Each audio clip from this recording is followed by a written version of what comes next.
Good evening and welcome to our daily devotional reading.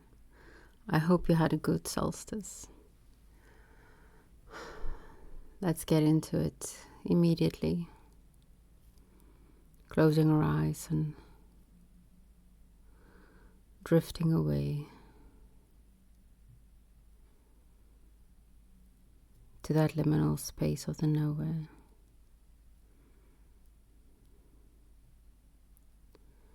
If you fall asleep, then fall asleep. I'm this close to falling asleep with you.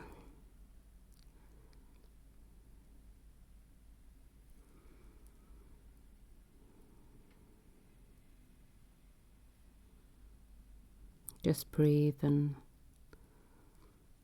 allow yourself whatever you need. Time, rest, relaxing, laughing with friends,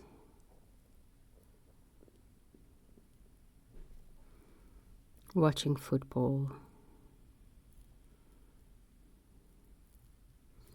playing.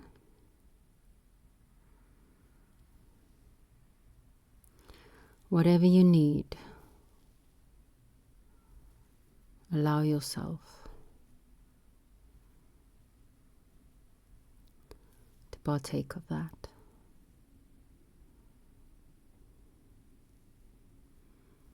To be.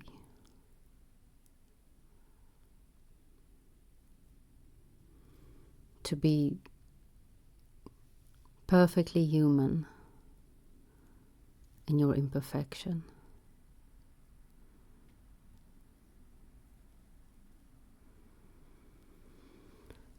Rest.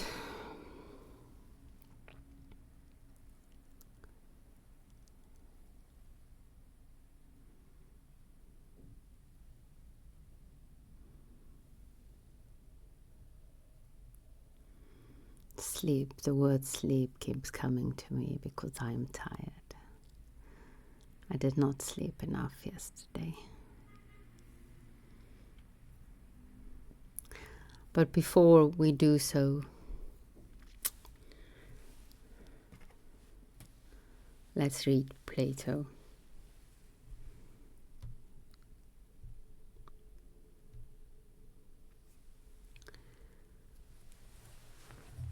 But in the case of hearing and sight, or in the power of self-motion, and the power of heat to burn, this relation to self will be regarded as incredible by some, but perhaps not by others.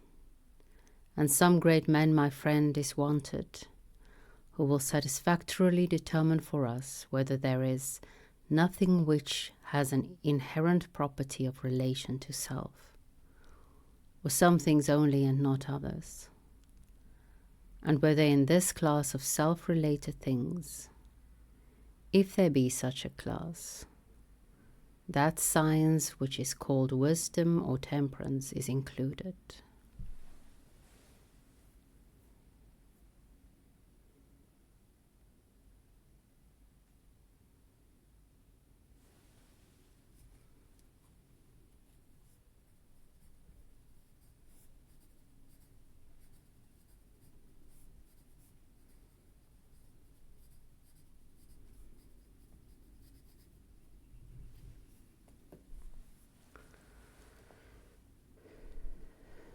I altogether distrust my own power of determining these matters.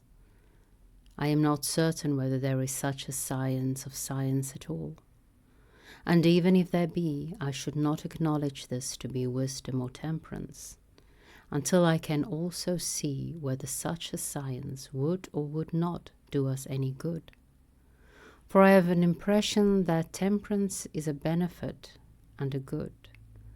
And therefore, O son of Caleithrus, as you maintain that temperance or wisdom, sophrosune, is a science of science, a knowledge of knowledge, and also of the absence of science and absence of knowledge, I will request you to show in the first place, as I was saying before, the possibility and in the second place, the advantage of such a science.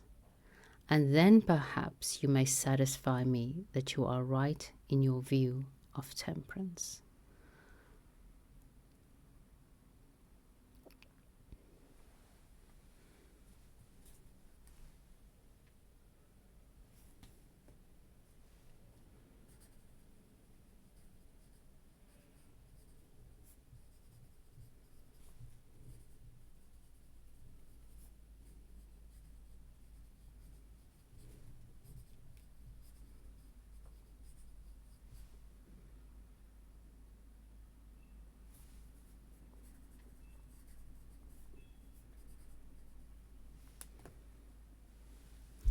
Critias heard me say this and saw that I was in a difficulty, and as one person, when another yawns in his presence, catches the infection of yawning from him, so did he seem to be driven into a difficulty by my difficulty.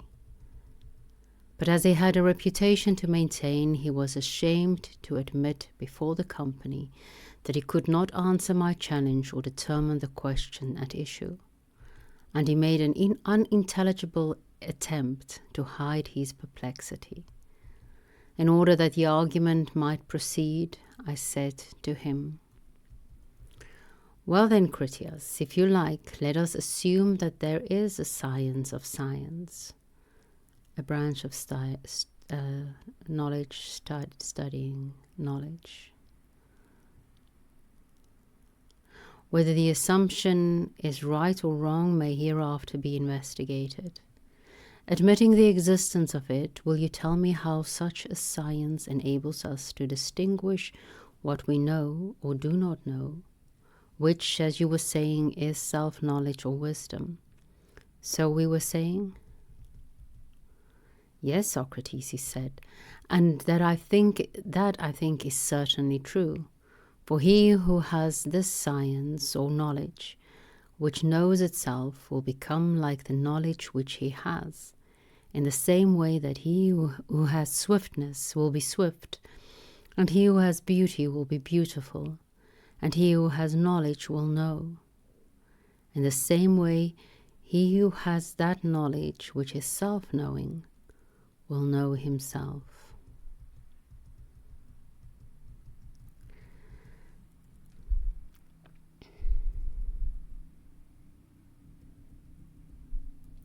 "I do not doubt," I said, "that a man will know himself when he possesses that which has self-knowledge. But what necessity is there that, having this, he should know what he knows and what he does not know?" "Because, Socrates, they are the same." "Very likely," I said, "but I remain as stupid as ever. For still I fail to comprehend how this knowing what you know and do not know is the same as knowledge of self."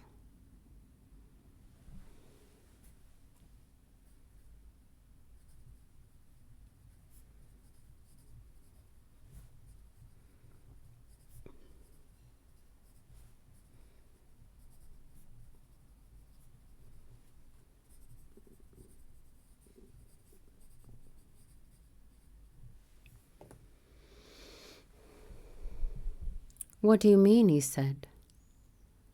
"This is what I mean," I replied. "I will admit that there is a science of science. Can this do more than determine that of two things one is and the other is not science or knowledge?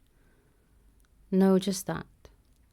But is knowledge or want of knowledge of health the same as knowledge or want of knowledge of justice? Certainly not. The one is medicine and the other is politics, whereas that of which we are speaking is knowledge pure and simple." "Very true.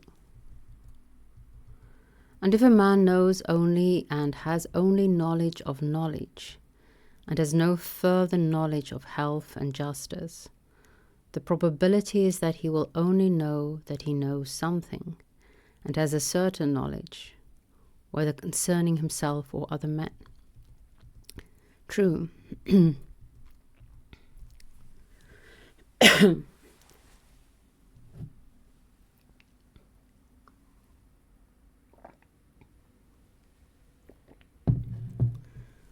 how will this knowledge or science teach him to know what he knows?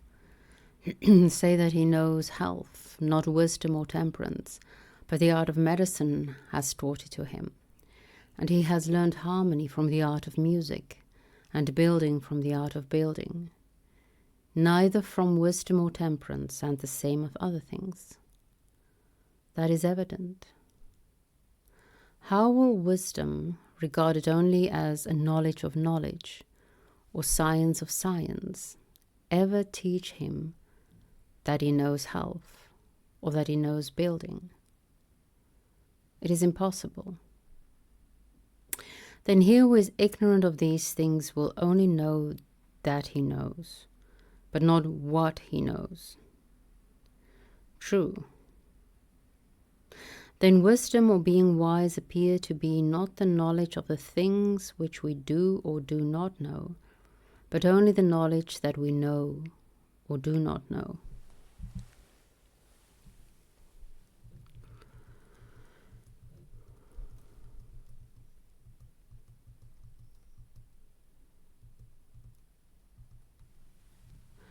That is the inference.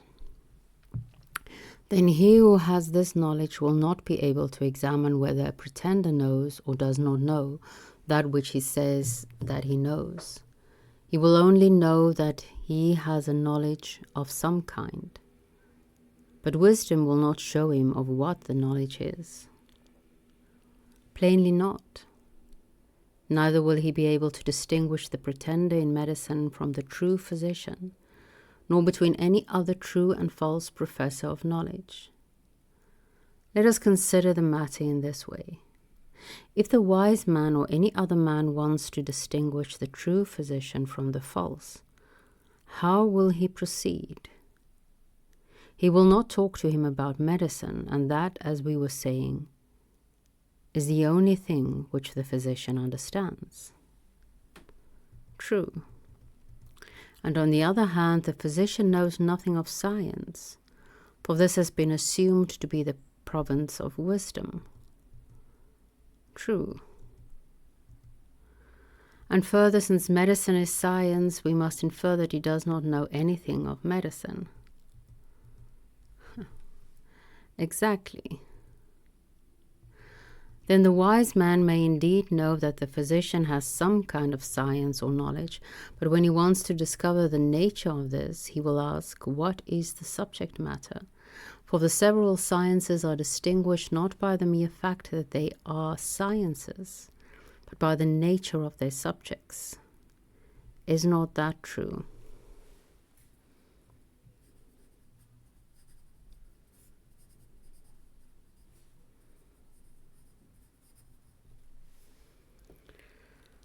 Quite true. And medicine is distinguished from other sciences as having the subject matter of health and disease. Yes. And he who would inquire into the nature of medicine must pursue the inquiry into health and disease, and not into what is extraneous. True. And he who judges rightly will judge of the physician as a physician in what relates to these. He will. He will consider whether what he says is true and whether what he does is right in relation to health and disease. He will.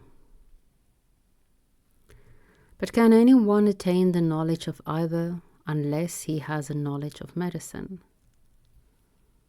He cannot.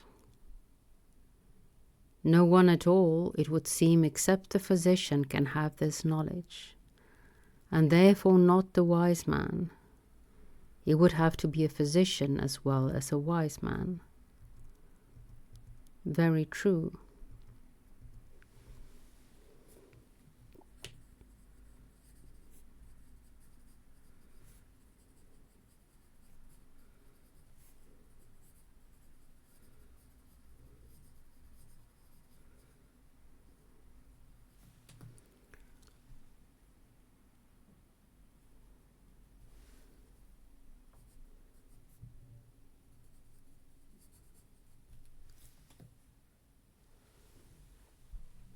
then assuredly wisdom or temperance, if only a science of science, and of the absence of science or knowledge, will not be able to distinguish the physician who knows from one who does not know, but pretends or thinks that he knows, or any other professor of anything at all.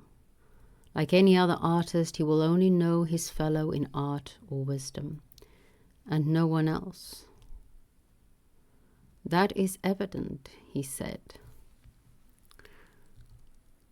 But then, what profit, Critias? I said. Is there any longer in wisdom or temperance which yet remains, if this is wisdom?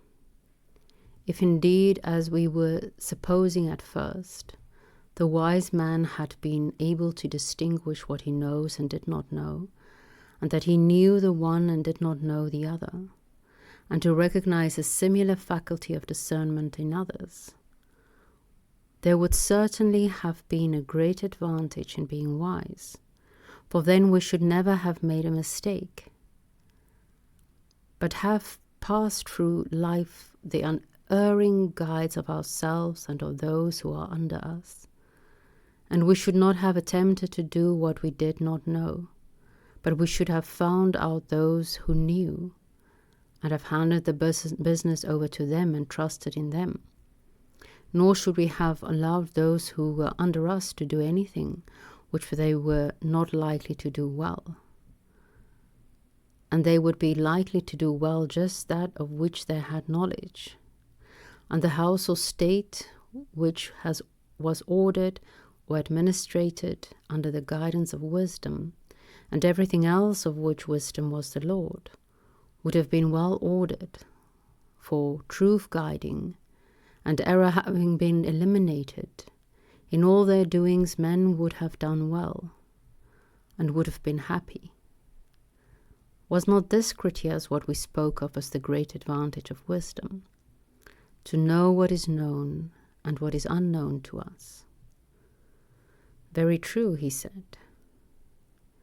And now you perceive, I said, that no such science is to be found anywhere. I perceive, he said.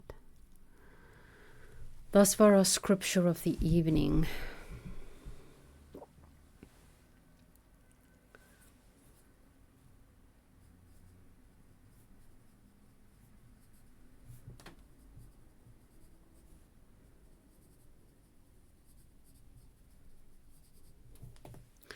It seems to say in this last paragraph that if we knew who to trust, if we knew who really knew, everything would be well and we would avoid error.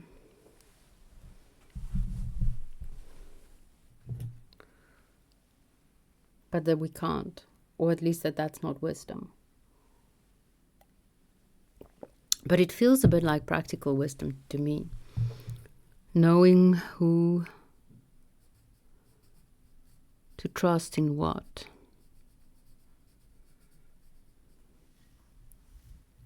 So I do see a benefit if such a thing could be in fact possible. Although that seems to be the one claim, right? That it's not possible and there's no benefit to it.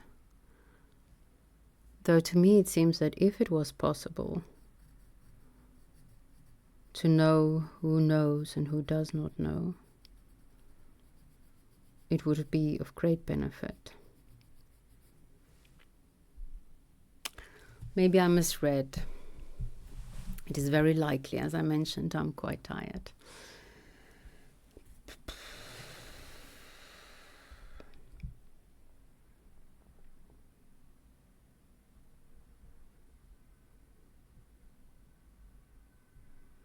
How do we know someone has the relevant knowledge? That is quite a question for our times, because there are a lot of professors of knowledge, and not professors in the old-fashioned sense of those who work at universities.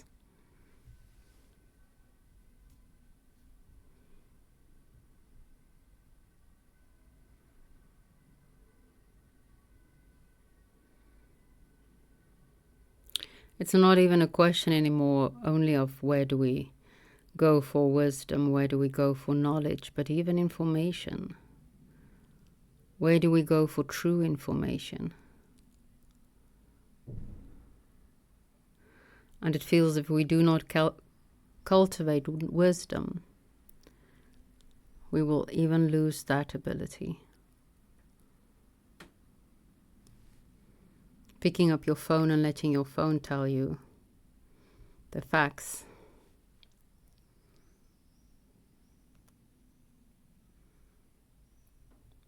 Need some discernment already.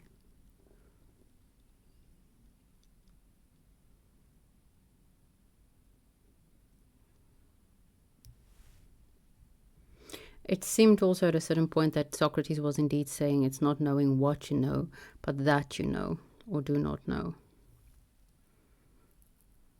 And if we look at Socrates' example, it seems the wisest approach is always to assume you do not know.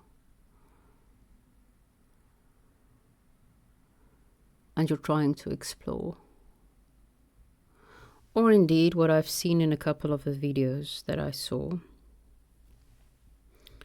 Because at a certain point, maybe we do need to take a certain perspective and argue from there. Arguing with the clearly stated view that we do not know, but if this were true, then maybe we could conclude ABC.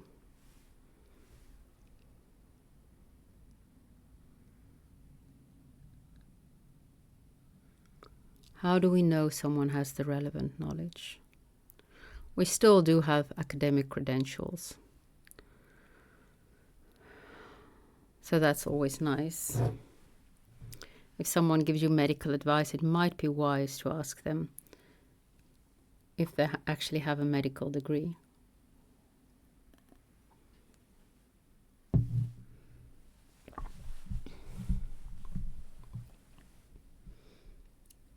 Unless it's just rubbing some salt on your hands, then you can try and see. Because that's the other thing that I wrote down from results. If you have the time and patience and resources to do so, if someone seems trustworthy, I suppose you could practice what they preach and see what happens. But as I say, my own experience in that is that everything is possible. Everything works if you do it wholeheartedly. Which brings you to the question of what the fuck?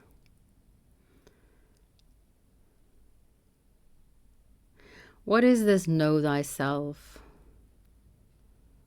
that is said to be set out at the Oracle of Delphi, the foundation of our Western philosophy?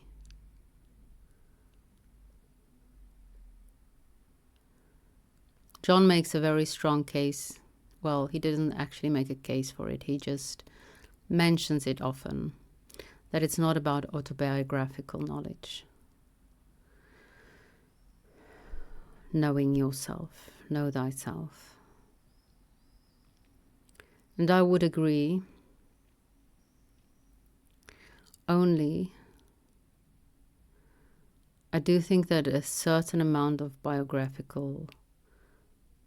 autobiographical self-knowledge is helpful, especially to just get over it. I've referred once to a guest lecturer at the Jung Academy, and the same lecturer told us that he doesn't really give normal therapy because he doesn't like to work with that part. He finds it boring.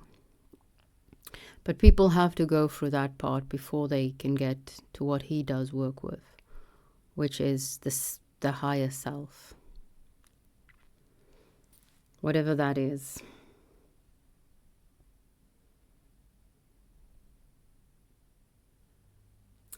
I did spend a considerable time reviewing consciousness.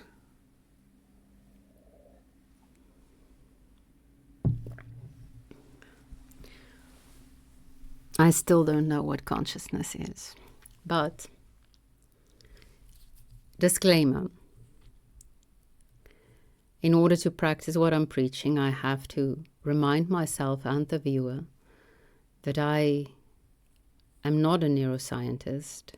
I do not have the scientific knowledge to speak of these things. The only thing I can speak of is the sacred.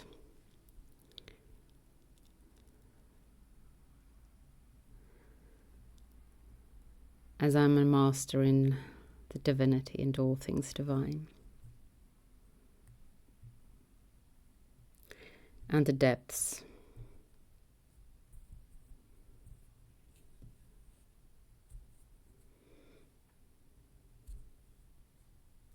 So this is mere thoughts that I had. There's 2 pages worth of thoughts, but I'm tired, and so I'm not going to go into everything.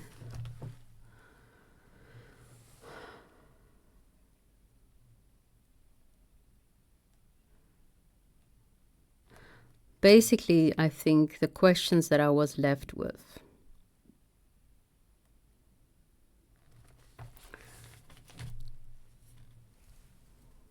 was, why is it assumed that physicists have the answer to what consciousness is? I would rather suggest to ask biologists. It seems to me, from my very limited perspective, that the hard problem of consciousness is the same as the problem of life. Where does it begin? When does it begin?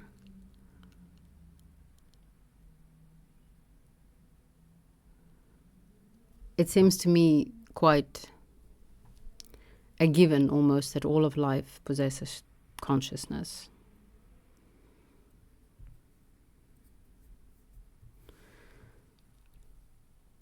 And then it would also, I would say that it is evolutionary driven by evolution.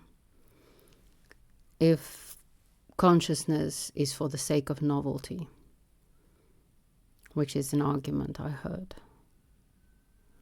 that we only really are conscious, paying attention, when we encounter something new, and without such an ability, of course, odds were not in our favor, not in the favor of any life form. So for me, consciousness and life seem very much linked.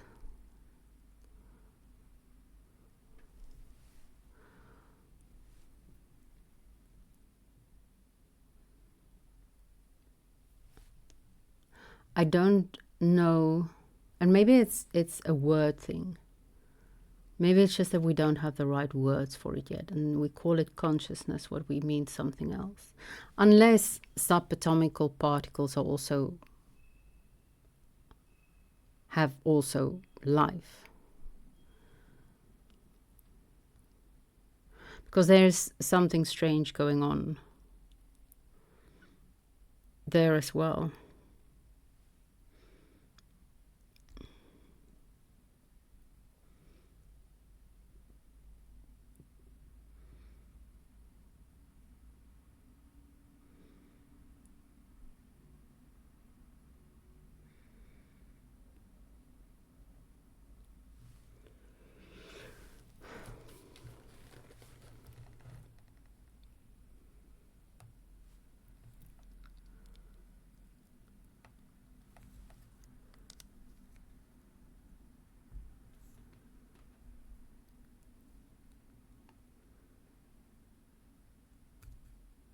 There is something relational,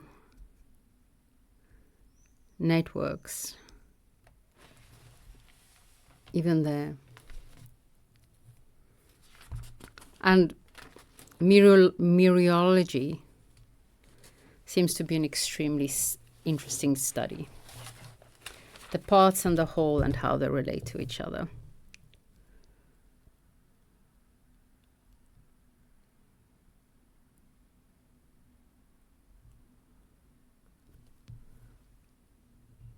Felt experience. The universe unfolding, noetic.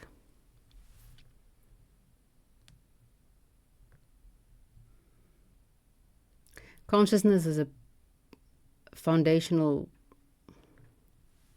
property of life.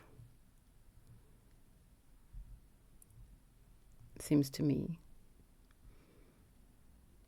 quite easy to accept.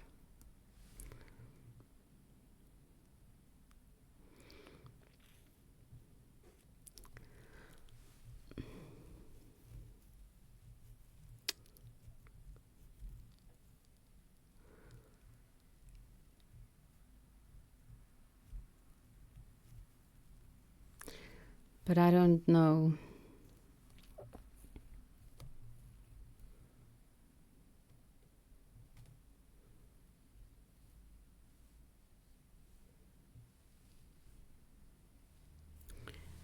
I don't know.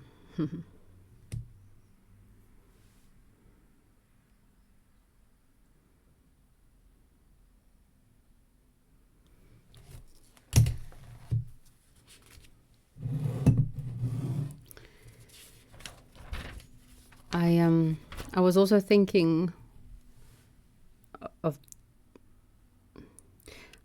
it feels to me if you say consciousness is foundational to reality, then you might as well say eros is foundational to reality, or logos is foundational to reality. It's the same thing. And then I was reminded of, okay, I practice how to say it's almost like Pythagoras and Anaxagoras. I think that's how you say it in English.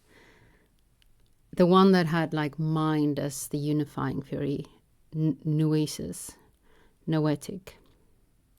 And metanoia, which I referred to yesterday because it just popped in my hand, is actually not one of the typical metas. It means a transformation, a radical transformation.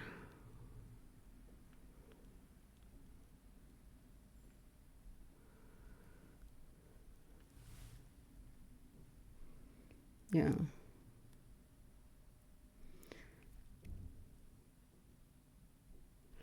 And so what's now really at the forefront of my mind, though it does not fit in at all,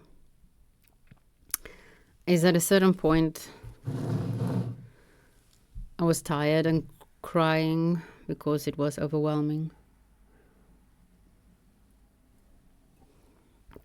And someone said something of a sacred second self or something like that. And I started laughing because, yeah, in that moment, it was so clear to me that maybe everyone take themselves too seriously because they think this sacred self is in any way related to them. And just as you would not necessarily say you are your 2-year-old, that I probably have more in common with you, indeed, than I do with my 2-year-old self. The sacred self is something completely different. And I don't know how that is relevant. Maybe to the know thyself. Yes, we were talking about know thyself. What does that mean to know thyself? Does it mean knowing that you do not know?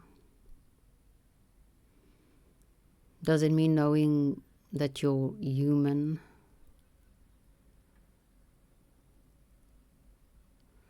Does it mean knowing that on the stage, child, adult stage, you're just an adult? And that the sage is something so completely different that you could never Even if you achieve it, you will never be able to identify with it.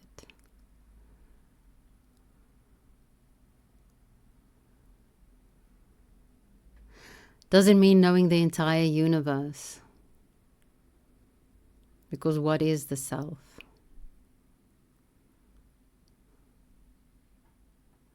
Parts temporarily structured in a way that makes this a narrative, and hence deeper, nothing, everything.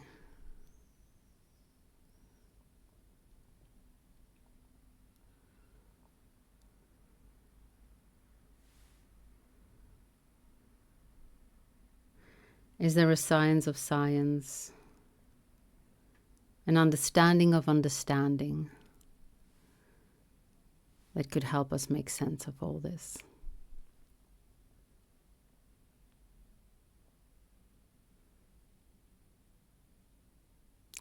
Or is there just something so beautiful in the human being looking from within this great big organism of which it's such a small part, which does not mean that it's irrelevant. It's just within this huge thing, trying to make sense of it all. It's so cute. We're cute.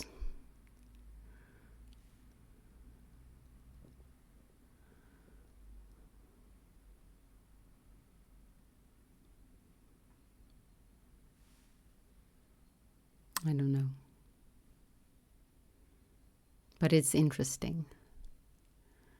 May we never stop exploring. May we never stop wondering. May we never stop trying to reach the unreachable star, to dream the impossible dream.